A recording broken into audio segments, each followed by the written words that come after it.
पाकिस्तान के साबिक़ वज़ीर-ए-आज़म इमरान खान साहब को एक पॉलिटिकल रैली में जो है वो निशाना बनाया गया है। असैसिनेशन अटेम्प्ट हुई उनके ख़िलाफ़।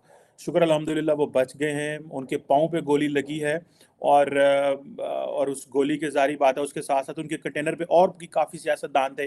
मेरे अपने ज़ाती दोस्त अहमद चट्टा साहब वो भी एक इलेक्शन लड़ते हैं मेंबर नेशनल असेंबली का और ही lost this time. Ahmad Chattha साहब को भी गोली लगी है, 2 टाँगों पे गोली लगी।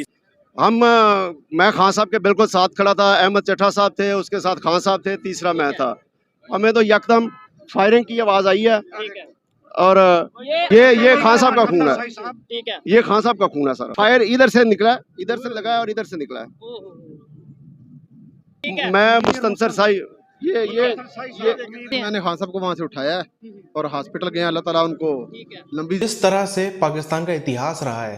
कोई पाकिस्तानी फ़ौज को इस तरह से गालियां देने वाला, इस तरीके से पाकिस्तानी फ़ौज को ही मुल्क दुश्मन करार देने वाला, पाकिस्तानी फ़ौज को खुले आम उसका पर्दाफाश करने वाला, लोगों को उसके खिलाफ भड़काने वाला, ऐसे लोग पाकिस्तान बहुत लंबे समय तक चल नहीं पाए। बहुत जल्दी ही फिर उनका जो है वो स्वर्गवासी हो गए वो।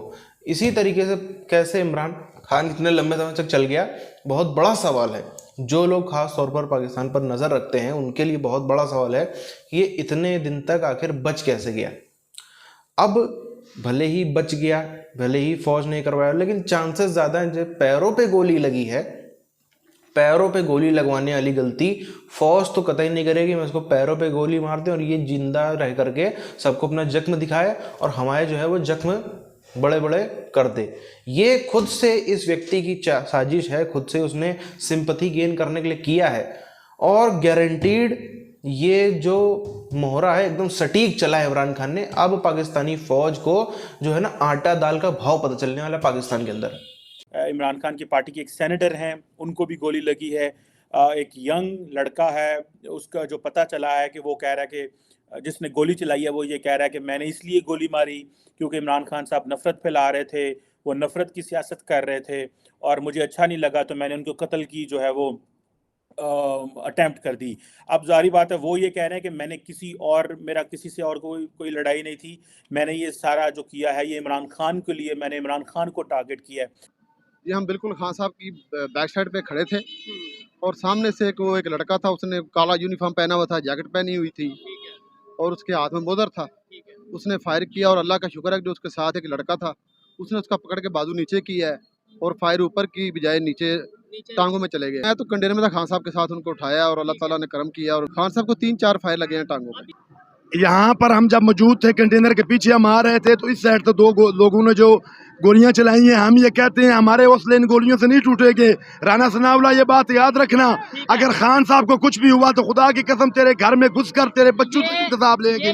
Very unfortunate incident. लेकिन इमरान खान को जो है वो शौकत खानम हॉस्पिटल लाहौर ले गए हैं इमरान खान को, और वो समझ रहे हैं कि शौकत खानम हॉस्पिटल में उनका ट्रीटमेंट करेंगे। उनको ट्रीटमेंट इमीडिएटली तो वहीं कर दिया गया था, लेकिन वो बच गए हैं। पाँव पे गोली लगने की वजह से वो चीज़ें जो हैं वो शुक्र अल्हम्दुलिल्लाह कि उनको किसी ऐसी जगह गोली नहीं लगी कि जिससे खून ज़्यादा बहता या कुछ इस तरह का नुकसान होता। नहीं, हमें ये तो नहीं पता कि फायर किस वक्त छत से आया या नीचे से आया, लेकिन ब्रस्ट की आवाज आई है, साथ ही हम गिर गए हैं। लेकिन ये सुनने में आ रहा है कि वो एक लड़का था, उसने जब फायरिंग की है ना तो 7 लड़के ने उनकी गन पकड़ के गन नीचे कर दिया तो उसका एंगल खराब हो गया। हम ये कहते हैं कि बिल्कुल इमरजेंसी नवाज शरीफ, शहबाज शरीफ, राना सनाउल्लाह और उसके हवारियों को पकड़ा जाए। और इमरजेंसी की जो बातें कर रहे हैं, इमरान खान के बगैर कोई इमरजेंसी कबूल नहीं करेंगे, जान दे देंगे। तुर्की वाला सीन बना कर देंगे अगर ये टैंक लाएंगे। खुदा की कसम हम मौत मरने आए हैं, हम जहाद पर निकले हैं घर से। 8 बच्चे हैं मेरे, मैं बच्चों को भी बता कर आया हूँ अगर मैं शहीद हो गया तो याद रखना सारी उम्र कि हम जहाद करने आए हैं खान साहब के साथ। ये कोई सियासत नहीं हो रही, ये सियासत से बाला तारा, ये हमारा मुल्क बचाने की बात है। वजीराबाद वाले हम अपनी सारी उम्र का ये दाव इधर से दो के निकलेंगे कि हमारे शहर में हमारे कप्तान पे हमला हुआ है, इसमें नून लीग की लोकल क़यादत शामिल है और नून लीग का सारे लोग शामिल हैं, वजीर दाखिला शामिल है और नून लीग की लोकल क़यादत शामिल है। चैनल तो हम चैलेंज करते हैं, हम इधर खड़े हैं किसी में जरूरत है हम लोकल लोग यहाँ के हमारे सामने हमें गोली मारे, हम सामने सीने पे गोली खाएंगे। थोड़े दिन पहले इमरान खान की पार्टी के एक फॉर्मर फेडरल मिनिस्टर भी रहे हैं फैसल वाडा साहब, उन्होंने एक स्टेटमेंट जारी की थी, स्टेटमेंट नहीं, उन्होंने एक मीडिया टॉक की थी और उन्होंने टॉक में ये कहा था कि मैं इस जो लॉन्ग मार्च है इसमें खून ही खून, जनाजे ही जनाजे देख रहा हूं और मुझे ये लॉन्ग मार्च ठीक नजर नहीं आ रहा और इस लॉन्ग मार्च को नहीं इनको करना चाहिए, जिसकी वजह से इमरान खान साहब ने उनको पार्टी से निकाल दिया। इमरान खान ने अपने ही फॉर्मर फेडरल मिनिस्टर और अपने पार्टी के रुकन और अपने बहुत अच्छे दोस्त को पार्टी से निकाल दिया। हम अभी भी कोई इंतशार नहीं फैलाएंगे, इसलिए कि ये हमारा पाकिस्तान है, हमने इसकी हिफाजत करनी है। ये उनका पाकिस्तान नहीं है जो लंदन में बैठे हैं, जो पहले खुद बैठा था और अब अपनी बेटी को भी ले गया है। उसको पता था कि अपनी बेटी को सेव कर लूं, इसलिए कि वो खबर आई थी कि वो कहता है कि जब तक लॉन्ग मार्च नहीं होगा उस वक्त तक मरियम वापस नहीं आएगी। उसको पता था कि उन्होंने इधर क्या खेलना है। राब्ता तो अभी किसी से नहीं हुआ, लेकिन मेरा ये ख्याल है कि लॉन्ग मार्च कैंसिल नहीं होगा, बल्कि और शिद्दत से निकलेगा। हम इनको इस्लामाबाद में अब घुस के मारेंगे, अदरवाइज वो तो सीधी गोलियां मार रहा था ना। तो बस मैं यही कहूंगा कि मारने वाले से बचाने वाला ज्यादा ताकतवर है। नून लीग है ही ज़हनी तौर पे ये बदमाश जमात है और ये ज्यादती कर रही है और इंशाल्लाह पीटीआई के हौसले जो हैं और खान साहब के हम साथ हैं। लेकिन जी खान साहब का फैसला क्या करते हैं, अल्लाह ताला उनको जिंदगी दे, फिर वो जो ऐलान करते हैं हम उसके मुताबिक इंशाल्लाह। ये वर्कर इमरान खान पे लाए अमल पे अमल करेंगे, कोई मार्शल नहीं मानेंगे, ना किसी टोपी वाले को हम मानेंगे। हमारे साथ टोपी वाले ने बहुत जुल्म किया है, याद रखना। तुम्हें भी हम पूछेंगे इंशाल्लाह, तुम्हारी 25 दिन रह गए हैं, हम कभी भी इसको तस्लीम नहीं करेंगे, ना इस मार्शाला को तस्लीम करेंगे, ना नवाज शरीफ चोर को तस्लीम करेंगे, ना जरदारी डाकू को तस्लीम करेंगे, ना फजलुर रहमान डीजल को तस्लीम करेंगे। अपनी जान देने के लिए हम तैयार हैं, खान साहब ने हमें बोला है, खुदा की कसम जान देने के लिए तैयार हैं। इन चोरों और टोपी वालों और मार्शाला को कभी भी तस्लीम नहीं करेंगे इंशाल्लाह। अब ये वजीराबाद का एक जगह है, that is my home town personally, और इसीलिए अहमद चट्टा साहब जो हमारे वहाँ पे जो पीटीआई के हैं और इमरान खान साहब की पार्टी से हैं, बड़े यंग मेहनती सियासतदान हैं, अच्छे दोस्त थे और बड़ी मेहनत कर रहे थे। उनके जो फादर हैं अहमद नासिर चट्टा साहब, वो भी मेंबर नेशनल असम्बली और स्पीकर नेशनल असम्बली रह चुके हैं, वो उनके साथ कंटेनर पे थे। तो अब वाकयात बड़ा सीरियस है क्योंकि कुछ लोगों को जो है वो अस्पताल लेके गया। एक कोई लड़का है जिसको गोली लगी है और वो अपनी जान से चला गया। इमरान खान के ऊपर मैं आज ही पढ़ रहा था कि गवर्नमेंट ऑफ पाकिस्तान की तरफ से कोई 23 FIRs दर्ज हुई थी। ये FIRs जो हैं वो फर्स्ट इंफॉर्मेशन रिपोर्ट जिसे कहते हैं, इमरान खान जब से ऑपोजिशन में थे उनके ऊपर ये दर्ज हुई थी, कभी किसी चीज़ पे और कभी किसी चीज़ पे।